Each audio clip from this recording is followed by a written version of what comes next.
the wisest person I ever met in my life, a third grade dropout. Wisest and dropout in the same sentence is rather oxymoronic, like jumbo shrimp.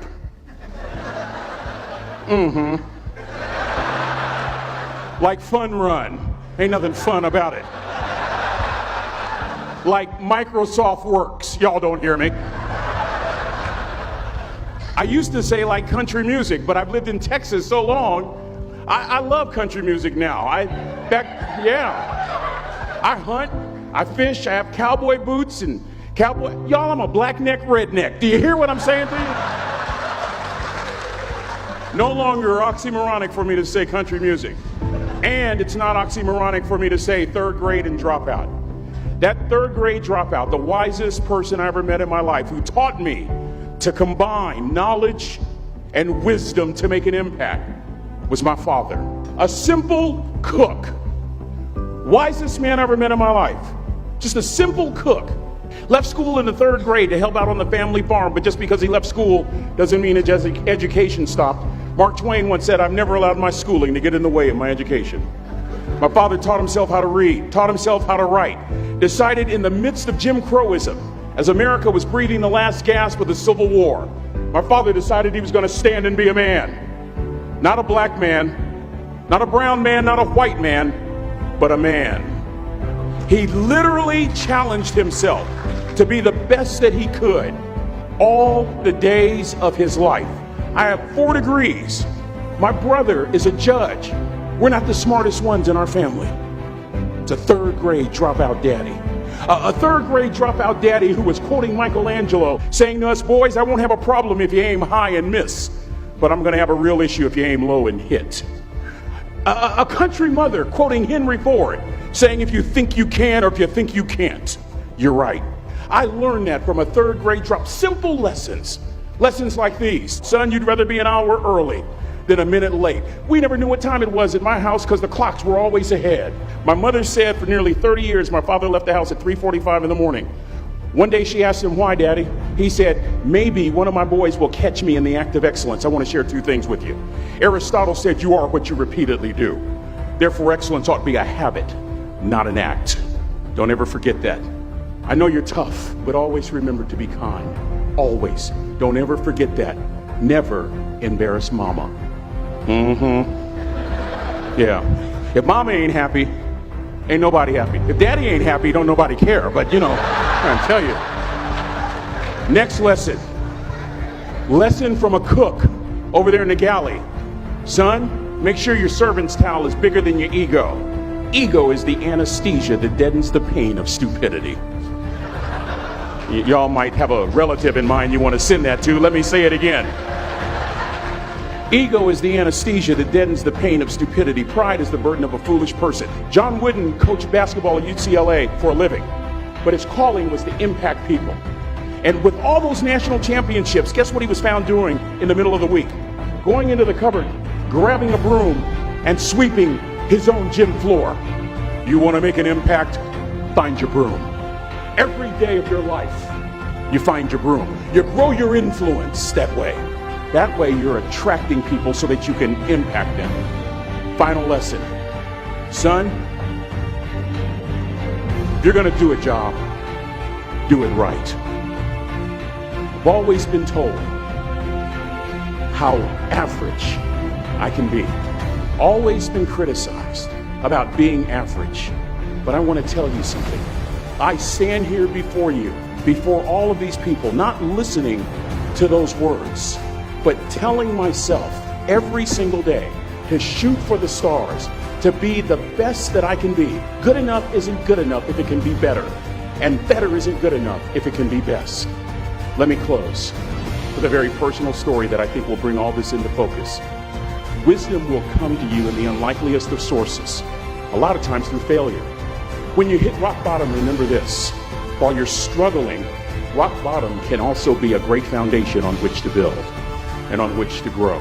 I'm not worried that you'll be successful. I'm worried that you won't fail from time to time. Person that gets up off the canvas and keeps growing, that's the person that will continue to grow their influence. Back in the 70s, to help me make this point, let me introduce you to someone. I met the finest woman I'd ever met in my life. Back in my day, we'd have called her a brick house. This woman was the finest woman I'd ever seen in my life. There's just one little problem. Back then, ladies didn't like big old linemen. The Blind Side hadn't come out yet. They like quarterbacks and running backs. We're at this dance, and I find out her name is Trina Williams from Lompoc, California. And we're all dancing, and we're just excited. And I decide in the middle of dancing with her that I would ask her for her phone number. Trina was the first one.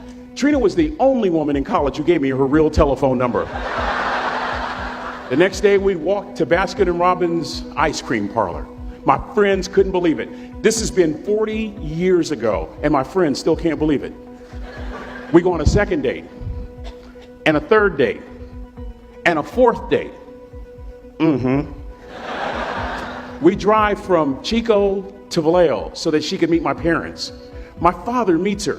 My daddy, my hero, he meets her, pulls me to the side and says, "Is she psycho?" But anyway, we go together for a year, 2 years, 3 years, 4 years. By now, Trina's a senior in college.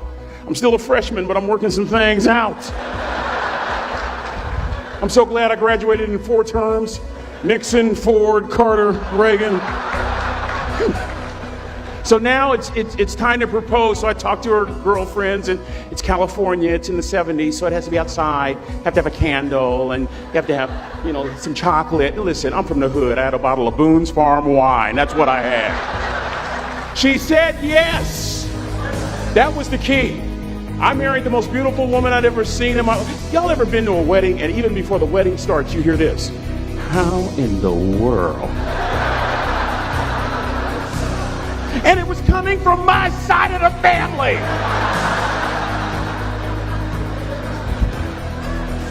We get married, we have a few children, our lives are great. One day, Trina finds a lump in her left breast. Breast cancer. 6 years after that diagnosis, me and my 2 little boys walked up to Mommy's casket. And for 2 years, my heart didn't beat. If it wasn't for my faith in God, I wouldn't be standing here today. If it wasn't for those 2 little boys, there would have been no reason for which to go on. I was completely lost. That was rock bottom. You know what sustained me? The wisdom of a 3rd grade dropout. The wisdom of a simple cook. We're at the casket. I'd never seen my dad cry. But this time I saw my dad cry. That was his daughter. Trina was his daughter, not his daughter-in-law. And I'm right behind my father, about to see her for the last time on this earth. And my father shared 3 words with me that changed my life right there at the casket. It would be the last lesson he would ever teach me. He said, "Son, just stand. You keep standing. You keep standing, no matter how rough the sea, you keep standing." And I'm not talking about just water. You keep standing. No matter what, you don't give up. And as clearly as I'm talking to you today, these were some of her last words to me. She looked me in the eye and she said, "It doesn't matter to me any longer how long I live.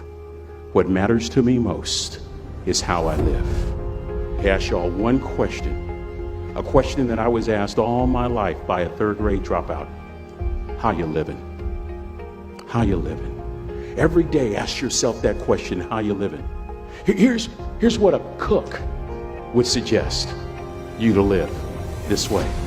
That you would not judge, that you would show up early, that you'd be kind, that you'd make sure that that servant's towel is huge and used, that if you're going to do something, you do it the right way. That cook would tell you this, that it's never wrong to do the right thing, that how you do anything is how you do everything. And in that way, you will grow your influence to make an impact. In that way, you will honor all those who have gone before you, who have invested in you. Look in those unlikeliest places for wisdom. Enhance your life every day by seeking that wisdom and asking yourself every night, how am I living? May God richly bless y'all. Thank you for having me.